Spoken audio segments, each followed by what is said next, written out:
At the start, 170,000 men below full strength on the Eastern Front.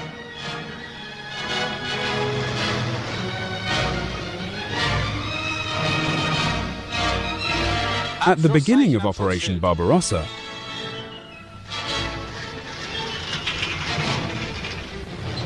the Wehrmacht was equipped with around 3,300 tanks.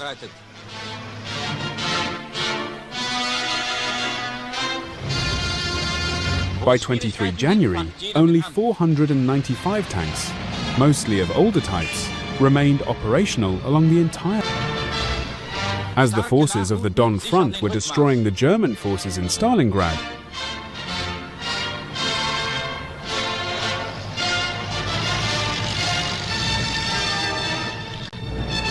the Red Army's command ordered the Soviet forces to conduct a new offensive.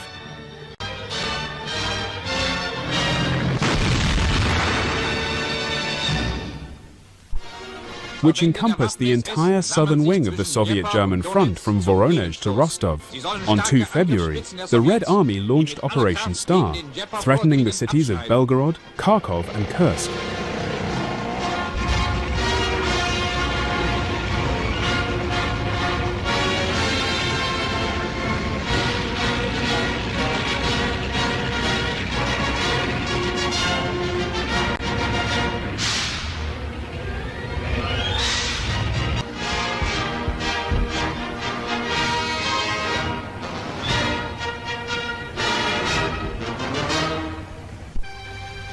But that he could successfully attack the overextended Soviet flank with his 5 Panzer Corps.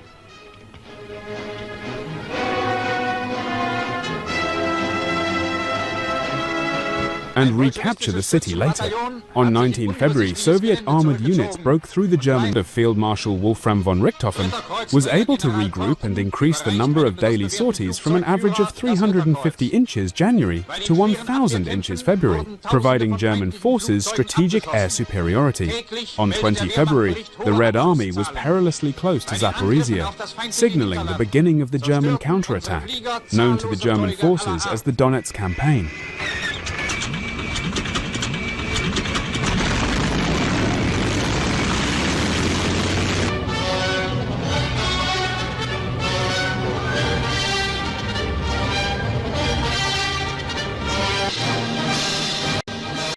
On February 19th, Hauser's SS Panzer Corps was ordered to strike southwards to provide a screen for the 4th Panzer Army's attack.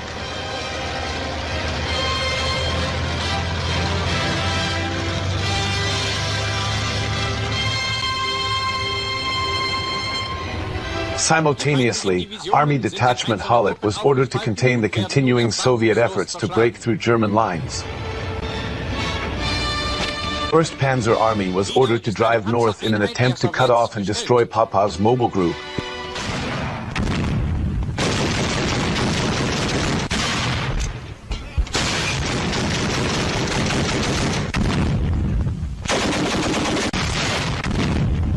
Using accurate intelligence on Soviet strength, which allowed the Wehrmacht to pick and choose their engagements and bring about tactical numerical superiority.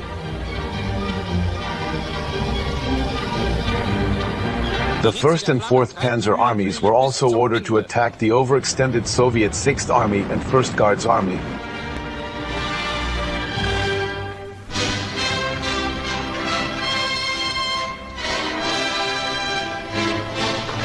Between the 20th and the 23rd of February, the 1st SS Division Leibstandard SS Adolf Hitler cut through the 6th Army's flank, eliminating the Soviet threat to the Dnieper River and successfully surrounding and destroying a number of Red Army units south of the Samara River.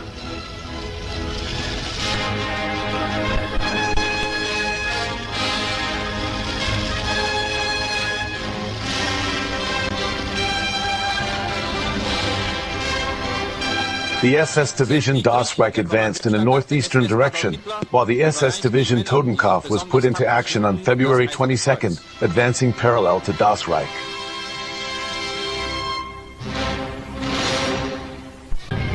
These two divisions successfully cut the supply lines to the Soviet spearheads. 1st Panzer Army was able to surround and pocket Popov's mobile group by February 24th, although a sizable contingent of Soviet troops managed to escape north.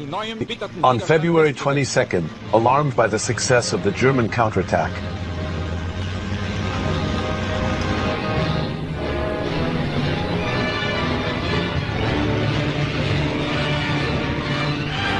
the Soviet Stavka ordered the Voronezh front to shift the 3rd Tank Army and 69th Army south.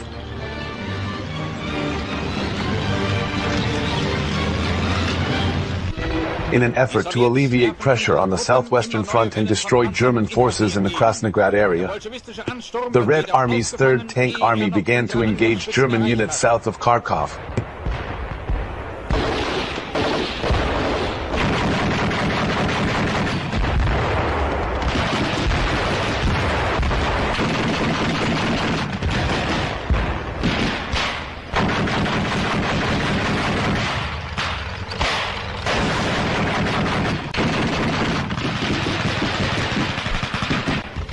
Performing a holding action while Manstein's offensive continued.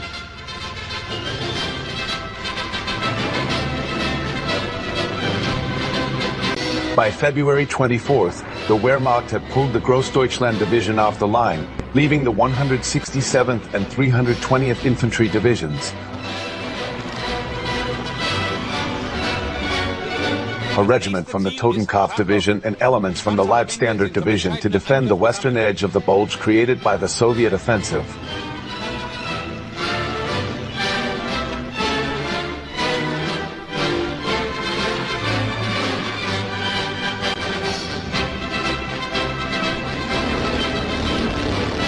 Between the 24th and the 27th of February,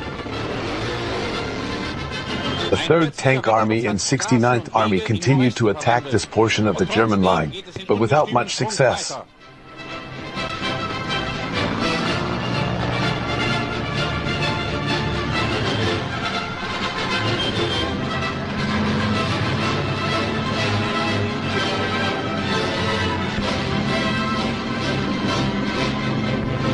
With supporting Soviet units stretched thin, the attack began to falter.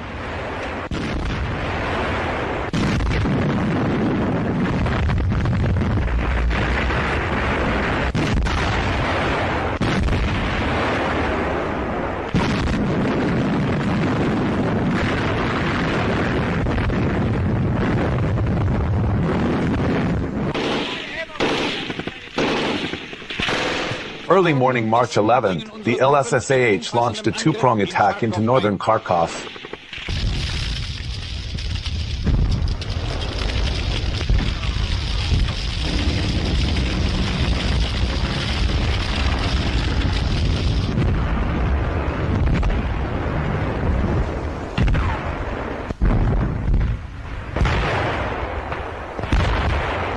The 2nd SS Panzer Grenadier Regiment, advancing from the northwest, split up into two columns advancing towards northern Kharkov on either side of the Belgorod-Kharkov Railroad.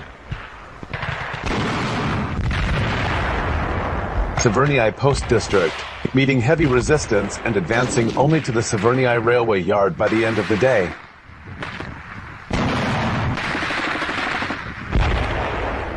On the opposite side of the railroad, the 1st Battalion struck at the district of Alexievka, meeting a T-34-led Soviet counterattack which drove part of the 1st Battalion back out of the city. Only with aerial and artillery support provided by Ju-87 Stuka bombers and Stug assault guns were the German infantry able to battle their way into the city. A flanking attack from the rear finally allowed the German forces to achieve a foothold in that area of the city.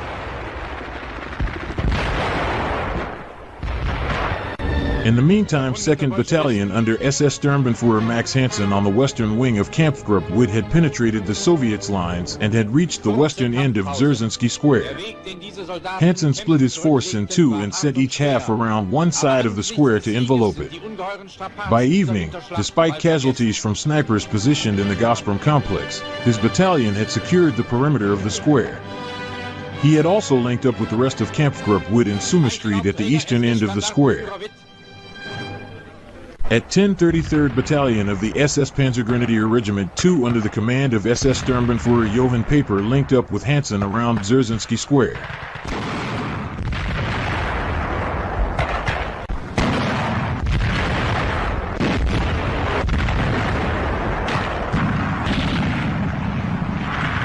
Kampfgruppe had meanwhile finally achieved its objective of securing the Volshinsk and Chugyev roads at the eastern end of the city.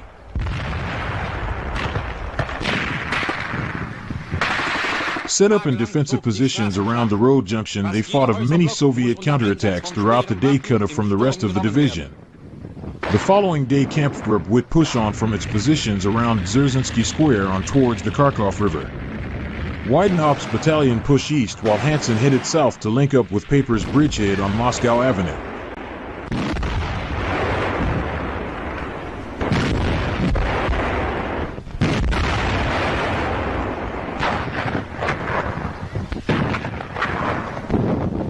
Soviet resistance had firmed up and Witt's force found it hard going. Machine guns and anti-tank gun were everywhere, and in every lane and courtyard a tank lay in wait.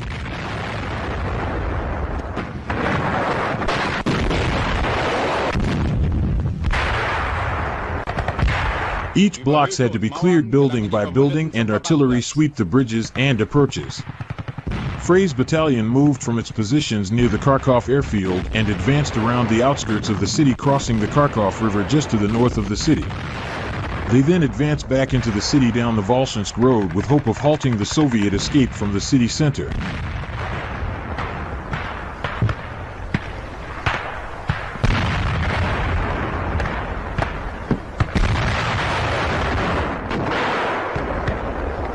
Piper's force had managed to enlarge their bridgehead by 12:30 and had made a break down Moscow Avenue. By 1300 hours, they had made contact with Kampfgruppe at the Volshinsk/Chugyev crossroads. Meyer's force was now able to join the sweep through the city. Kampfgruppe crossed over Piper's bridgehead and pushed on down Mikhailovsk Street, while Sandig established his own bridgehead at Torgovchi Street. By late afternoon, all of Das Reich had left Kharkov for the north except SS Sturmbannführer Bissinger's 2nd Battalion of SS Panzergrenadier Regiment Deutschland, which continued to sweep through the southwest of the city, encountering very little resistance.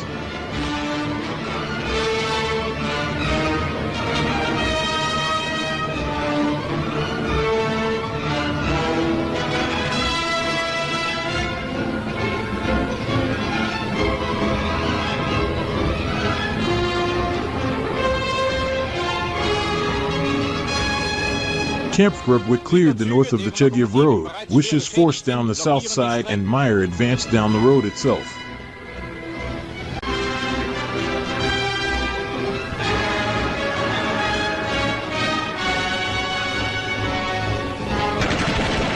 By the evening, they had established control over the city of Kharkov. There was still much mopping up to do, and the German offensive ran on.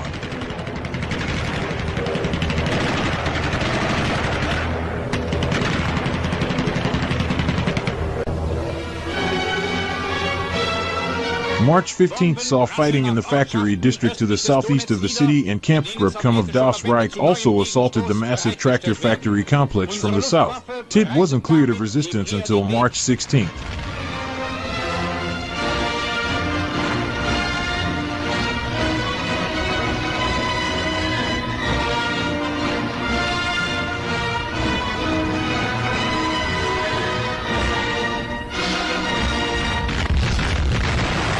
The 48th Panzer Corps swept around Kharkov from the south and were soon joined by Kampfgruppe Harmel as they cut off the Soviet 3rd Tank Army's routes of escape across the Donets. On March 18th, the SS Panzer Corps attacked along the Kharkov-Belgorod Railway and took a mere 4 hours to take Belgorod from the Soviet 69th Army. Soviet resistance had collapsed. The armies of the Voronezh front withdrew to hastily prepared defenses on the eastern bank of the Donets River. The Third Battle of Kharkov was over.